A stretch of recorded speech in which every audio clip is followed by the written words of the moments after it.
Olivier Ledbé, merci une nouvelle fois de rester avec nous. Olivier, en tant que directeur général de CapDC, tu es très présent en Afrique et l'African Data Center Association vient de sortir son étude annuelle sur le PIE africain.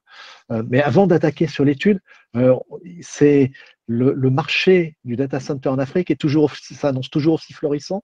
Ça semble être quand même un Eldorado futur pour tout l'univers du data center. Oui, c'est le dernier Far West géographique du data center, puisque tout est encore à faire. On voit la progression année après année, il faut rester patient. Là, on en est encore à voir les acteurs télécoms qui occupent la plus grande place sur le secteur, ce qui correspond à peu près à ce qu'on avait en France il y a une quinzaine, une vingtaine d'années. Il y a encore très peu de colocateurs, bien que en cette fin d'année ou en ce début d'année, les gros leaders que sont DRT et Equinix ont frappé des grands coups en annonçant leur arrivée, ou plus que leur arrivée parce qu'ils étaient déjà présents pour DRT en Afrique. Donc ça correspond uniquement, bien sûr, au premier territoire anglo-saxon, Afrique du Sud, Kenya, Nigeria. Tout le continent n'est pas encore couvert, mais voilà, on sait que c'est inéluctable et que dans quelques années, on aura un marché avec une colocation massive qui ressemblera aux autres marchés européens, américains et asiatiques. Alors, dans le même temps, donc l'Africa Data Center Association, dont tu fais partie, vient de sortir son étude. Je dirais le même résultat que l'étude de l'année précédente, on l'avait déjà évoqué ici, sur Data Center Magazine, c'est que finalement, les acteurs du data center africain sont quand même, je dirais, des gens très efficients. Le PIE est certes plus élevé qu'en Europe, par exemple, mais qu'est-ce que c'est efficace?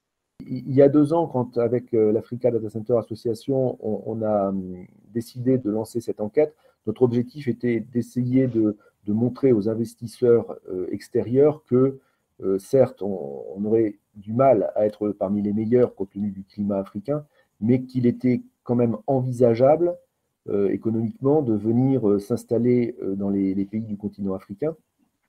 Alors, on ne savait pas trop ce qu'on allait découvrir et il y a 2 ans, donc, on a eu plutôt une bonne nouvelle, puisque le PIE moyen qu'on avait constaté était de 1,79, à rapprocher au 1,67 de l'époque au niveau mondial. Et cette année, ce que l'on vient d'annoncer, c'est une légère même amélioration, 1,72 par rapport à la moyenne mondiale, 1,59 qui s'est également amélioré. Donc, on a un léger écart, mais moins de 10% par rapport à la moyenne mondiale, ce qui signifie que, compte tenu des autres enjeux, la population croissante en Afrique, la volonté du continent africain de se rendre souverain en termes de localisation des données, la latence, etc. Donc, tout ça pour dire que ce n'est pas la performance énergétique qui sera un frein au développement de l'industrie africaine. On parle de performance énergétique, certes, mais est-ce que la problématique, ce n'est pas la fourniture d'énergie avant de parler de performance? Alors ça, c'est un autre aspect, parce que là, on parle de performance. La fourniture d'énergie est encore très difficile sur le continent africain. Alors, ça dépend des pays. Les écarts de prix, de tarifs vont de 1 à 20. Donc, c'est vraiment très, très compliqué d'avoir une politique globale sur le continent. Je dirais, il y a 2 choses. Il y a un aspect qui est qu'effectivement, il y a des pannes récurrentes. Quand on est français, on oublie que ça peut arriver. On a quasiment jamais de panne. En Afrique, les pannes sont parfois quotidiennes ou il y en a une toutes les semaines. Et ça, c'est pas très, très grave vu d'un data center, parce que le data center est conçu pour ça. Donc, il y a peut-être moins besoin de faire des tests mensuels comme on les fait en France pour vérifier que la chaîne de redondance fonctionne bien. Là, on le voit plutôt en direct. Mais je dirais l'architecture du data center est la même. Et donc, c'est pas tellement le souci. Le problème le plus important, c'est que malheureusement, on a encore un grand nombre d'Africains qui n'a pas accès à l'électricité et que donc il est difficilement explicable aux populations qu'on va aller affecter une puissance importante. Un data center, ça consomme beaucoup d'électricité, donc une puissance importante à un bâtiment, certes, qui va leur amener du progrès sur le plan numérique, alors que en même temps, on a des populations qui n'ont même pas la lumière le soir. Donc l'enjeu aujourd'hui par rapport à la qualité énergétique du continent est plutôt d'essayer de progresser le plus vite possible pour être en mesure de développer l'accès à l'énergie des populations tout en ayant une croissance du secteur du data center. Alors, revenons sur l'étude du PIE. Quels sont les autres enseignements de cette étude? Alors, il n'y a pas eu de grande surprise par rapport à l'année dernière. Les chiffres ont légèrement évolué, mais on retrouve les mêmes constantes. Donc, on a eu une petite trentaine de data centers qui a bien voulu répondre à cette enquête, mais ce sont les gros du data center africain aujourd'hui. Alors, le point numéro un, c'est que 65% des data centers africains utilisent des confinements. Et c'est ce qui leur permet d'atteindre cette très belle performance. On a ici un phénomène assez classique qui est que comme l'industrie des data centers est récente, elle a adopté immédiatement les dernières technologies. Alors que dans la moyenne du PIE mondial, on traîne encore des vieux data centers qui ont 15 ans, 20 ans et qui du coup n'étaient pas du tout utilisateurs de ces technologies de containment, on se retrouve avec des data centers qui sont quasiment tous utilisateurs en Afrique. Donc c'est ce qui gomme un petit peu le, la lacune que peut correspondre les températures extérieures. Et on se rend compte d'ailleurs, on a essayé de faire une corrélation entre les données météorologiques des data centers et leur performance énergétique, et on se rend compte qu'il y a très peu de corrélation. Parce qu'en fait, ce qui joue le plus, ce n'est pas la température extérieure, c'est la modernisation des technologies utilisées pour faire le data center. Donc, si vous avez un, un data center moderne au Nigeria ou même dans des données encore plus chaudes, il peut sans conteste répondre aux exigences de performance énergétique à partir du moment, bien sûr, où on investit dans les technologies performantes. Mhm. Ce qui peut être un enseignement pour l'Europe d'ailleurs. Bien sûr. Mhm. Tout à fait. Autre enseignement de cette étude? Alors, toujours, on a la densité électrique, ce Mhm. qui fait partie des questions, alors qui nous permet de mesurer s'il y a des corrélations entre la densité électrique et le PUE.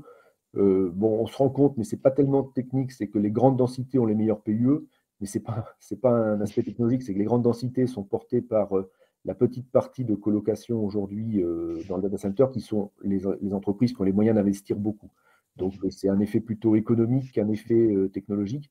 En revanche, ce qui nous intéresse dans cette étude, c'est de voir que la densité électrique monte. Elle est toujours en retard par rapport à la moyenne mondiale, mais elle monte chaque année, ce qui prouve que l'on a une industrie qui est également en train de se tourner vers l'activité du cloud.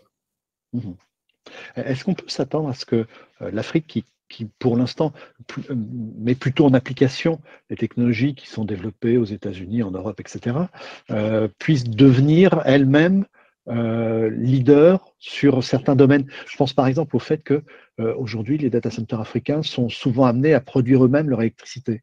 Oui, tout à fait. Je pense que dans les technologies, comme on l'a dit, de containment ou de redondance électrique ou toutes ces Mhm. choses-là, voire même enfin, il y a très peu de free cooling en Afrique, même s'il y en a, hein. Et d'ailleurs, dans cette enquête, le sous-ensemble des data centers qui utilisent un peu le free cooling, parce qu'ils utilisent moins souvent qu'en Europe, est à 1,47 de moyenne, ce qui est assez bien.